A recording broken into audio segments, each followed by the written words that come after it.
everybody, what is going on? I am Maximus Rex, and this is Big Baby Reviews. Today is Friday. It is Todd McFarlane Day. Hope you've got a great weekend planned ahead. We are looking at Spider-Man issue number 7, is the part 2 of Ghost Rider and Hobgoblin story. So the Ghost Rider wants the Hobgoblin, Spidey's caught in the middle. Basically describes the plot of this issue. Not a lot going on story-wise. Do want to mention real quick, some guy in marketing thought it was probably clever. If you like ghosts and goblins, you'll love this issue.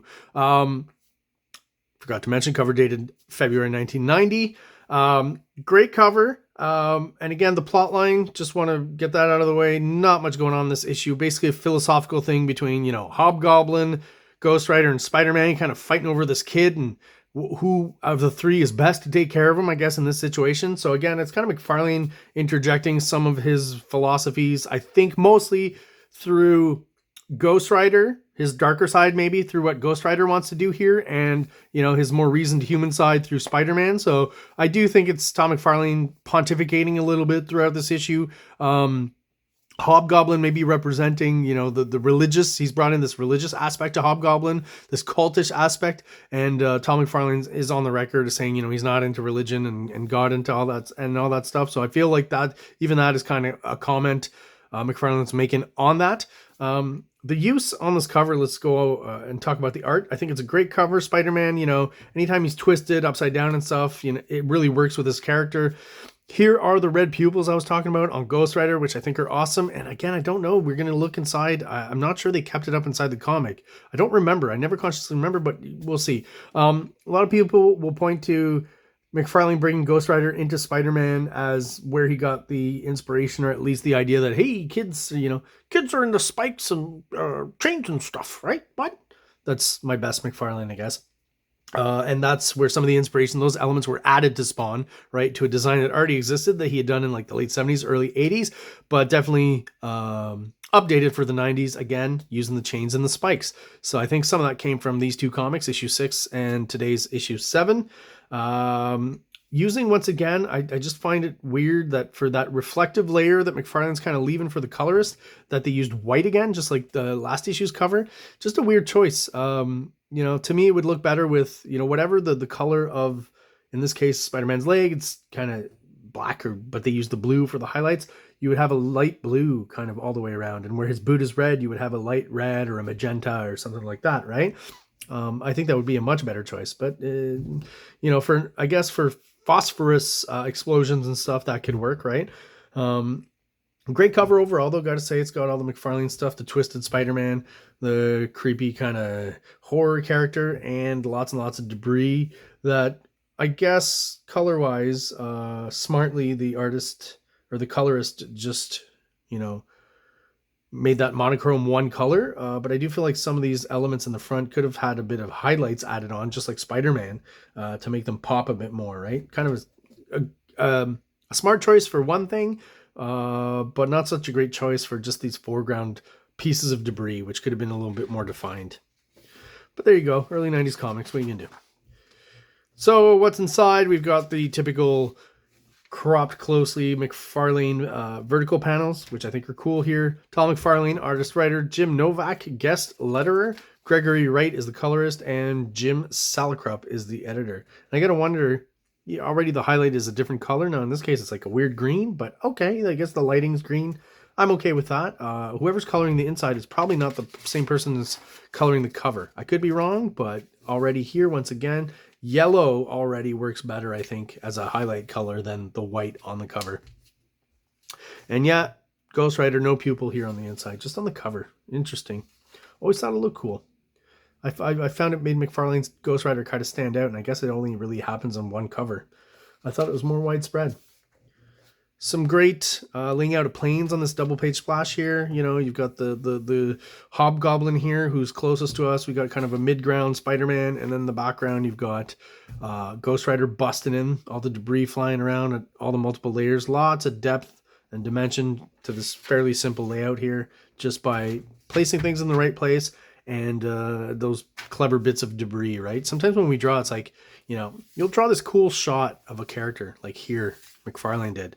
And then you realize, as you're working on the art and the image, the illustration, you're like, well, oh, if I add debris in the foreground, and you almost have this thing where you're like, oh, but I don't want to cover up, this beautiful Ghost Rider on the motorcycle I did. But that's exactly, especially for comics, that's what you got to do for composition and what you're trying to convey. Those bits are just as important as how beautiful your drawing is here of Ghost Rider and the motorcycle. They help to define that element in space and create that sense of depth in the image, right? Much more than if you just had debris all the way around and you had a clear shot of all of Ghost Rider. Also, I gotta assume Tom McFarlane's using the debris to cover up the more complicated bits of the motorcycle he doesn't want to draw. Which is cool by me, because, this is a great shot. I certainly wouldn't fault him for not putting any effort into this image. Take out the lettering, I think that'd be a pretty cool poster. And that's, again, what we got here with the dialogue and stuff is just the three philosophies kind of clashing over what to do with this kid and, the superhero aspect of it, of them physically, going through a fight, combat, that is metaphorically representing their vastly divergent philosophies, if I can start using way too many big words. So, Spider-Man is just trying to protect this kid, obviously, but the kid kind of wants to be with Hobgoblin. Hobgoblin wants to raise him according to his particular cultish religious fate, and Ghost Rider just thinks that the child's been done wrong. Hobgoblin has killed his mother, so as he's the spirit of vengeance, obviously Hobgoblin needs to suffer. He says, here, it's time to suffer for your evil. Just going to point out that, Ghost Rider doesn't have any bottom teeth here. I don't think he wears dentures. I just think that's an artistic, someone missed that there. Not the end of the world, but sometimes it's fun to see those things. McFarlane also, with the whole level of detail he's putting in this art here, also pretty much working on a monthly schedule. So really putting the time in. Some interesting kind of coloring here with the dark greens and stuff. There's some interesting choices in this issue that I think work, but just are a little bit odd and not what we're used to. It seems to be a common theme amongst some of these like early 90s comics at Marvel, where the artist, at least the colorists, were given free reign sometimes, it seems, to just try some crazy shit. I just like the way, this negative space, even though it's dark, the color behind it, not white, of the Hobgoblin, the fact that this overlaps this panel, the ship coming, he's calling it to him, to me, my sled, right? All of that just creates so much depth here. And the way he, almost like when he does the spider web, he's got the smoke kind of wrapping around, I guess, the wind turbulence that the ship is, his sled is creating. And just so much movement, right? Just this here, and he's using the old drama lines here, somewhat manga-ish, right? I've talked about how I think McFarlane, while maybe not talking too much about it, was riffing a lot and taking a lot from manga comics from the late 80s, early 90s. This has always been a cool shot, right? Where you kind of you assume that Ghost Rider's kind of caught him and just thrown him behind. Once again, a good example of debris and stuff. And it's, again, kind of a manga-ish use of speed lines here. Using the negative space with this panel here twice on the page. It's cool. That's a great kind of Spidey shot there, silhouette. Like, you could see this, even black out some more parts of it, and that's Spider-Man, right? The web and stuff. It's just very clever.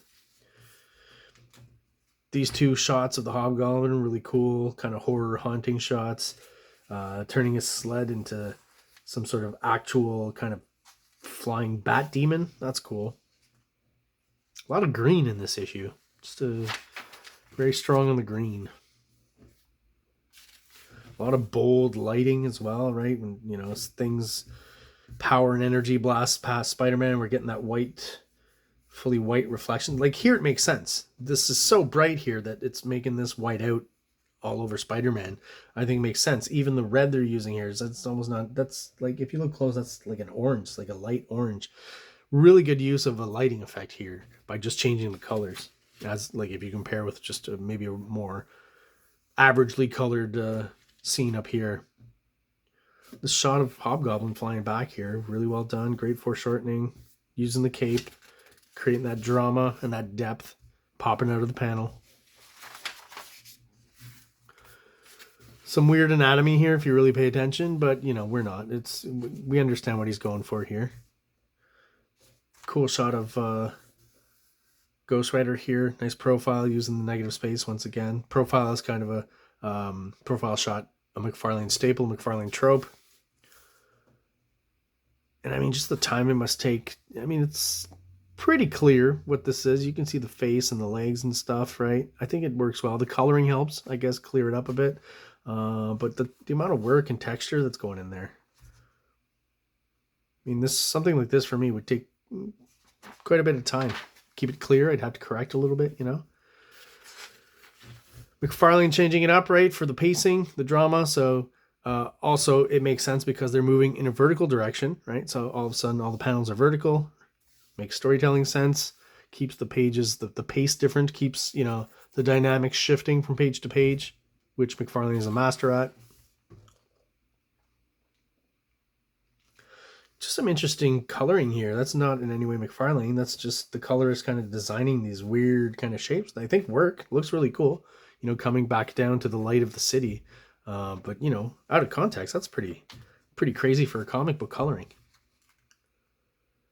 Not sure about this kind of dark splotch on his face here. I get what they were going for, but since McFarlane didn't indicate it, usually he'll throw in kind of some actual lines in there. He's done it a lot in some of his art.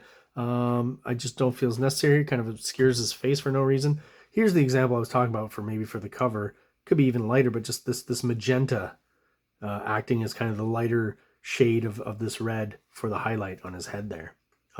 This is interesting where, like, I feel some of this is not McFarlane inking. Could I be wrong? It's not typical McFarlane inking. Anyways. Yeah, so on the face, you'd see lines kind of like this, right? On Ghost Rider's face, and he didn't indicate that, so I find it weird that the colors would just throw that on there. And also here's, you know, that classic use of a big shadow that McFarlane kind of leaves open to the colorist. Sometimes it works, sometimes it doesn't. The fact that he chose a blue, right, because maybe works here better than I would think it would. Although the fact that some of that color is bleeding into his eye here kind of annoys me a little bit. But, you know, I'm nitpicking at this point. When I'm reading the comic, you know, I'm not noticing these little things. Super cool shot of the Hobgoblin here. I mean, more the same of what we're seeing in this whole issue, right? It's Ghost Rider, Hobgoblin, Spider-Man fighting in a manufacturing plant that's fallen to pieces, and there's just debris everywhere. So, you know, it's all of McFarlane's strengths here. No real huge establishing shot in this one. The Bat's face, I will say, keeps changing and is not consistent. This has kind of a slight Violator vibe to it. Things to come, right, with Spawn. But once again, I do like the uplighting here on Hobgoblin coming, I guess, because of his bat sled here. The fact that it's, I guess, glowing and luminescent. That's the effect. I think the coloring is really quite cool here. There's like a roughness to it all throughout this issue, you know, big splotches and stuff, but it just somehow works. You know, a nice blue monochrome like this, you know, kind of I get a feel of like the moonlight coming in through a broken window or something like that here, you know. So the colors is really good at setting moods and changing again from page to page, as McFarlane is with the storytelling and the layouts. It's kind of a basic shot, right? But it's, you know, it's fine. It's well done, and McFarlane kind of makes it more interesting with his gritty detail and stuff, right? Yeah, this is more by the numbers kind of shot. All the characters in there. Ghost Rider running off here is kind of funny. Grabbing his motorcycle, and this is where Hobgoblin embraces the child here. Great shot. Lots of work on the cape. Practice for Spawn. And Ghost Rider just... I feel like somewhere in the storytelling, there could have been an extra maybe panel of maybe at the top here of like Ghost Rider, I guess in this direction, speeding towards him. Because, I mean, we kind of get it here. Is it me? But I just don't feel like these lines here necessarily correspond with how fast Ghost Rider's going. I might be wrong there. Maybe I don't feel him rushing towards the Hobgoblin as much as I feel he should. But again, that's just a little bit of nitpicking, right? Classic Spider-Man shot. Classic Tom McFarlane kind of vertically and horizontally hatched background that he's doing here that Rob Liefeld ripped off but did a lot bigger and wider. I think it works better with McFarlane. Sometimes with Liefeld it works. So what happens here is, yeah, Ghost Rider basically runs into Hobgoblin. The kid goes flying. It's pretty well conveyed in this panel here, even though it's tightly cropped. Like, and you got to read it from right to left in a weird way, which generally we don't do. I think it's probably a good thing that this page is on the left and not on the right. It would get confusing with another page to the left of it, but here I think even though we're going from right to left, it actually does work. The line is very clear, right? So at least that really helps it. You got the character and then Spider-Man coming in left to right, which is how we usually read, and moving us to the next page and catching the kid. And there's a comment there. So Spider-Man, as he sees this, says, "God save him," but then he says, "No, not God." As if to say, I'm going to save him, right? So that's definitely, I think, at that moment, Todd McFarlane using Spider-Man as a cipher for some of his own beliefs, right? Which, whether I agree with or not, on his religious views, I certainly appreciate. When I read comics, and especially by individual creators, what I think it does is it shows us much more than, say, a general corporate comic, produced by many different people. It gives us a kind of clear view, or somewhat of a view, into that person's mindset and philosophies and stuff. And again, I find that inherently interesting, no matter what, whether I agree with that person's philosophies or whether I don't. I've mentioned this about when I reviewed Frank Miller's book there, that was the Holy Terror, excuse me. I don't agree with all of the philosophies and the things that the ideas that he's trying to push in that comic, but I certainly appreciate the fact that he's trying to push, trying to put his ideas out there and his honest opinions through his comic, whether or not I agree with it or not. Because I still enjoy the book, even though I don't agree with some of his ideology and philosophy in that one. So with Todd McFarlane, it's kind of the same thing. Whether I agree with this or not, and his view on God and religion stuff, that's it doesn't matter. I can still appreciate the work, right? And that's what I'm doing here, because Todd McFarlane, let's not put too much stock into the story either. Let's be honest, we're here mostly for the art. Another cool kind of foreshortened extreme shot of Ghost Rider here, I think works well. This one, see, like if we had gotten like a shot of this, forget Hobgoblin, but something like this on the other page of him rushing towards Hobgoblin, that would have made a bit more sense to me. And really what's happening here, even though Ghost Rider, claims to protect this, or at least revenge the innocent, or try to protect them, Spider-Man is, he's not worried about the kid and just fighting Hobgoblin. So again, Spider-Man interjects with some of McFarlane's philosophy on this situation, I guess. Can't you see what's happening? We're the heroes. Do you understand? We save the innocent at any cost, not cost the innocent during a save. You were so blinded by your justice that you forgot who it was you were protecting. So he's that's a reproach towards Ghost Rider, right? You're good, Rider, but not that good. You still need to learn the responsibilities that have been given you. Yeah, it's our job to stop creeps like the Goblin, but our main goal, our main concern, is to protect the atoms of this world. So this, this is clearly, again, Todd McFarlane pontificating. It's kind of a weird break in the story for Spider-Man to start moralizing Ghost Rider. But I get it. I get where he's going, and I get where it's coming from. Art-wise, just I like it. It works, but it's just a funky kind of underground foreshortening on Spider-Man here. Like, it's pretty extreme. One leg coming towards us, one moving away. One kind of in the middle ground, and then the other arm really off into the background. There's almost a Jack. I rarely see this through the McFarlane art or lens, but this to me feels like a Jack Kirby kind of deal that McFarlane maybe was cribbing from just a little bit. Like the shot of the split with the two characters. That's always, a cool design element. And the more of McFarlane's kind of weird shadows here and hatching. That's not typical of him, but I do think it works overall. It has a certain mood to it. Maybe the colors aren't helping it out, but something I like there. And we get, a shot of Spider-Man cradling the little atom that he saved. Hobgoblin's still kind of passed out in the background, I guess, or dead. Who knows? In a McFarlane comic, it's never really specified. And that's how this issue ends. And, I'm sure people, I'll mention again, I didn't read these as they were originally coming out, the McFarlane Spider-Mans. A few years later, after I discovered McFarlane at Spawn, early issues of Spawn, I went back and got them. But I'm sure as this was coming out, people were very excited to read this. Next, Wolverine. So it really seems like with the series, McFarlane's trying to hit his horror bone. There's a lot of stuff in here related to horror. much more than superhero comics. It's a much darker book for Spider-Man. And he's basically, using it as an opportunity to bring in guest stars that he really, I guess, would enjoy drawing. So in this case, 6 and 7, we've got Ghost Rider. And for the next 5 issues, we'll have Wolverine, and that's the Torment story. And there will be some interesting, just like with Rob Liefeld, getting assists from other artists on an issue. In this case, just this week, the last review I did of Rob Liefeld, there's a lot of talk of that. McFarlane has an issue in that Torment series that I really want to talk about. All the kind of artists who came in, pitched in, and helped him out on that. And they're not shy about it. That's what's interesting with the McFarlane stuff, because he actually credits all those people in the letters page. But I'll talk more about that, obviously, when we get to those issues in a few weeks. So there you have it. That was my review of Spider-Man issue 7, cover dated February 1990. If you have any comments, concerns, let me know below. Answers to some of my questions, feel free to reply and comment on it. And any little tidbits I don't know about this issue, things that you think would probably be interesting to me, let me know in the comments as well. So those of you who are subscribed and are still with me watching these videos, thank you so much for your loyalty. I really appreciate it. Those of you who are not subscribed, please do so. It's really a quick, easy, simple step for you, and it really helps out the channel, helps us get out there to more people. Again, want to thank everyone for watching and hope you have an awesome day. King Comics presents Big Baby, Volume 1, Issues 1 to 13, 204 pages of story and art.